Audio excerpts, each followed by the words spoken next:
Well, what else is a girl to do, she says to the bartender with a prolonged giggle. And it's not the question that draws your attention to the young woman sitting alone at the bar, or the laughter which distinctly lacks sincerity, but that scratching sound, the scratching of a pencil. It's not your pencil because you've put it down, and the bartender's just listening to the woman, not writing anything. There's not another soul in the bar. It's just as empty as it was when you settled into one of the pinewood booths half an hour ago, but the scratching, it's coming from her corner of the bar. Did it just start, or did you somehow fail to notice it when you first arrived? Without thinking, you walk toward the bar, toward her and the sound, and yes, the scratching grows louder. It's centered on her, remains with her when the bartender steps away, hangs in the air around her as she silently contemplates her martini glass. There's no question about it. That's the scratching of the author's pencil. She's being written. Can I help you, sir? The bartender asks. You turn from the woman to face him. How long have you been standing here, listening? You look back at the woman's tangle of short black curls, then at him. You order a drink, but you have a nearly full pint of beer back at your table. They can see it from here. Still, you have to explain yourself. Often an will naturally lead to a statement, but you can't think of anything to say. The scratching is quite distracting. The woman turns to look at you, and now they're both staring, waiting, and you can feel your face turning red, your ears, your neck. Why can't you just say something? You're finally in a book again. You've waited 3 years for another chance. You could have a real line of dialogue this time if you would just open your mouth, just speak, just say, "Can I please borrow a pencil?" Your eyes move from one of them to the other, then rest on the woman. "Sure," she says, before the bartender can respond. She grabs a large black macrame bag from the stool beside her and starts fishing through it. She looks to be about 5 years younger than you, somewhere in her mid-20s, with skin especially pale against her dark hair and short black dress. From the booth, her dress looked kind of elegant, but up close you can see that it's made of cheap cotton and is covered in lint. "Here we go," she declares at last, offering you a pen and an impish smile. "Thank you," you say, waiting for further inspiration. But none comes, so you return to your booth. What is it about her that's drawn the author's attention? How far along is this book, you wonder, and how are you going to get a footing in it? Being man who borrows pen is little better than being some nameless silent body having a drink in the background. If you want to work your way into this story, you've got to do more. Now think. A minute passes, then 2. But your next move is hard to figure out. Having a special skill doesn't necessarily mean a person's going to be able to make the best use of it. Like, they say some people can smell the rain coming, but that's only going to be helpful for someone who becomes a farmer or mountain climber or something. Twins sometimes claim to have a psychic bond, but that's bound to get annoying unless they're saving each other's lives or finding each other's lost car keys. And when you discovered back at the age of 21 that your entire world is simply the imagination of an author, and that you have the unusual ability to hear when the author happens to be writing about someone nearby, well, what the hell are you supposed to do with that? It's rather disheartening, like the grown-up equivalent of finding out there's no Santa Claus. Or worse, really much worse, because if you're just filling out the landscape and providing the world with an infrastructure so that other people's lives can be written, then your own life can feel kind of pointless. Yet when the morning comes, you still have to wake up, go to work, pay the bills, fill the time. It was only after you'd passed in and out of a few books, you started to wonder if you could serve some greater purpose on the page. So you read up. You read lots and lots of novels to figure out what it might take to get a decent part, maybe even be a protagonist someday. But you don't have limitless frequent flyer miles or a knack for diffusing bombs or charming snakes. You don't have a son who can't get picked for the baseball team, a high-paying job that doesn't interfere with your busy schedule, a computer with access to the FBI database, or friends who owe you favors scattered about the globe. You weren't molested as a child, didn't have to overcome enormous obstacles only to face even greater ones. You don't have a dark past, a pure heart, a great mind, a chiseled jaw, a sultry lover, or a gun. Why would you expect the author to focus on you? So you've been working on it.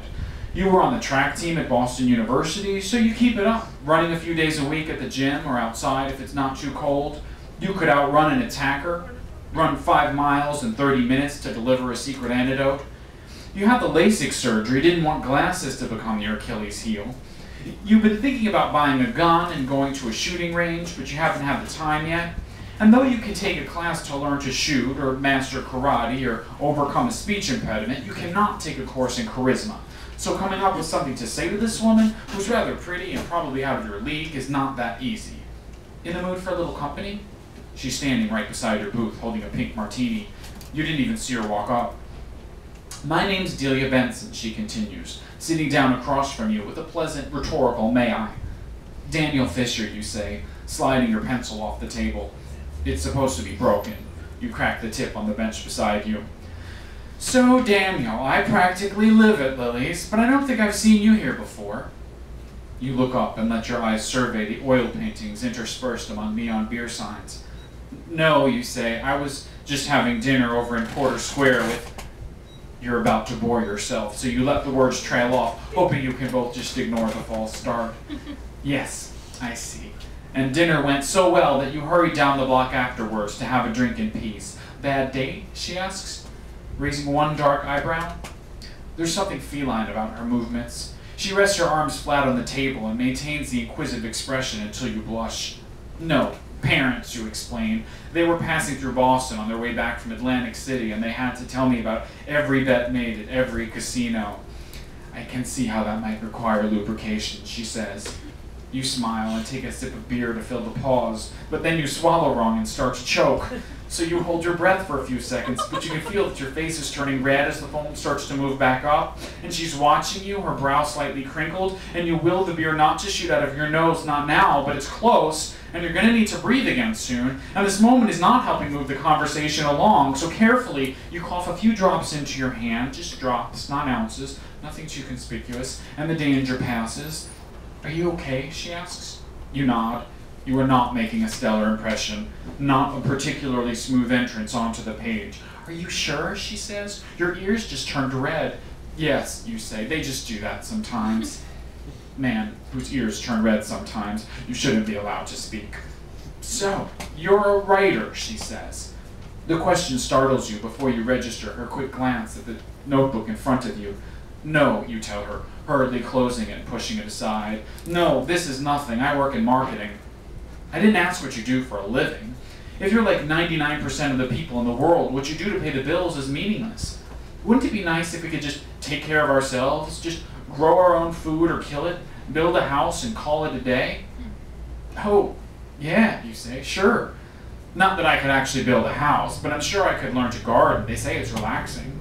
I can help grow your food and you could build my house. Of course, that's the beginning of society again.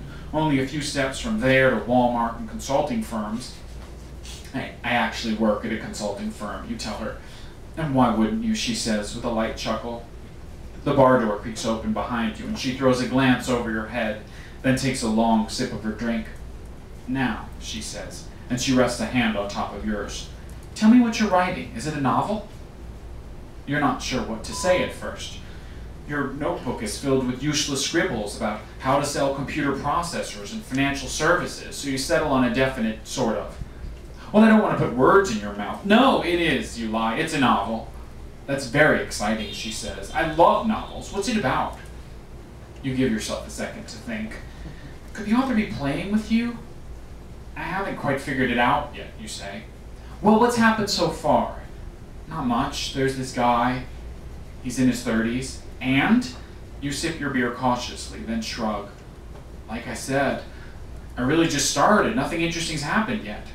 That's half the fun, isn't it? You could do anything to him. Put him in the path of danger, send him on a quest. He could become a heroin addict. I've known too. It's quite terrible. Well, you say, I guess. Or something good could always happen to him. Of course, she says. Anything at all. You feel yourself begin to smile. There is something freeing about not knowing where you're headed.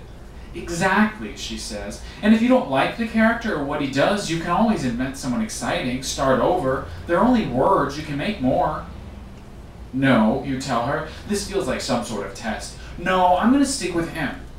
Well, good. Go for it, she says, in exactly the same enthusiastic tone she used when suggesting you abandon the project. You must have started this way for a reason. It'll work itself out. Now Delia thrusts her glass high in the air, splashing a good bit of the pink cocktail onto her fingers at the same time. Here's to the next great American novel, she says. I hope so, you say, clinking your glass to hers. And it might just be the beer and the half a bottle of wine you had at dinner, but you're starting